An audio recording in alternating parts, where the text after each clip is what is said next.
ஒரே ஒரு login screen உலகம் முழுக்க கோடிக்கணக்கான கேமர்ஸ்க்கு நைட்மேராக மாறிய நாள் அது.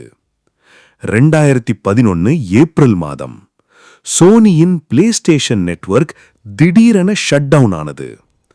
முதலில் யூசர்ஸ் நினைத்தது சர்வர் மெயின்டெனன்ஸ் இருக்கும்.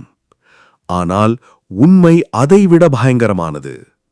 ஹேக்கர்ஸ் சோனி சர்வர்ஸ்குள் குவாய்ட்லி நுழைந்திருந்தார்கள். அவர்கள் எடுத்தது சிர்ஃப் பாஸ்வேர்ட்ஸ் இல்லை, names, email IDs, birth dates, சில ரிப்போர்ட்ஸ் படி கிரெடிட் கார்டு டீடைல்ஸ் கூட ரிஸ்கில் இருந்தது. மொத்தம் 77 மில்லியன் யூசர்ஸ் டேட்டா லீக். அந்த நேரத்தில் இது ஹிஸ்டரியிலேயே மிகப்பெரிய சைபர் அட்டாக்ஸ்ல ஒன்றாக பேசப்பட்டது. பல நாட்கள் பிளேஸ்டேஷன் நெட்வொர்க் முழுக்க ஆஃப்லைன்.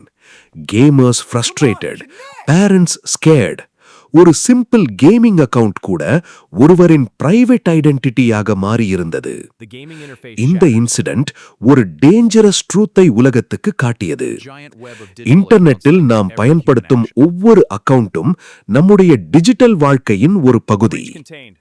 சோனி பின்னர் செக்யூரிட்டி சிஸ்டம்ஸ் அப்கிரேட் செய்தது. மில்லியன்ஸ் ஆஃப் டாலர்ஸ் லாஸ் ஆனது. ஆனால் யூசர்ஸ் இழந்த ட்ரஸ்ட் அதை திரும்ப வாங்குவது எளிதாக இல்லை. அந்த ஹேக் பிறகு ஆன்லைன் பிரைவசி ஒரு ஆப்ஷன் இல்லை, ஒரு சர்வைவல் இஷ்யூவாக மாறியது. ஏனெனில் ஒரு பாஸ்வேர்ட் லீக் ஆனா சில நேரங்களில் லீக் ஆகிறது உங்கள் என்டையர் லைஃப்.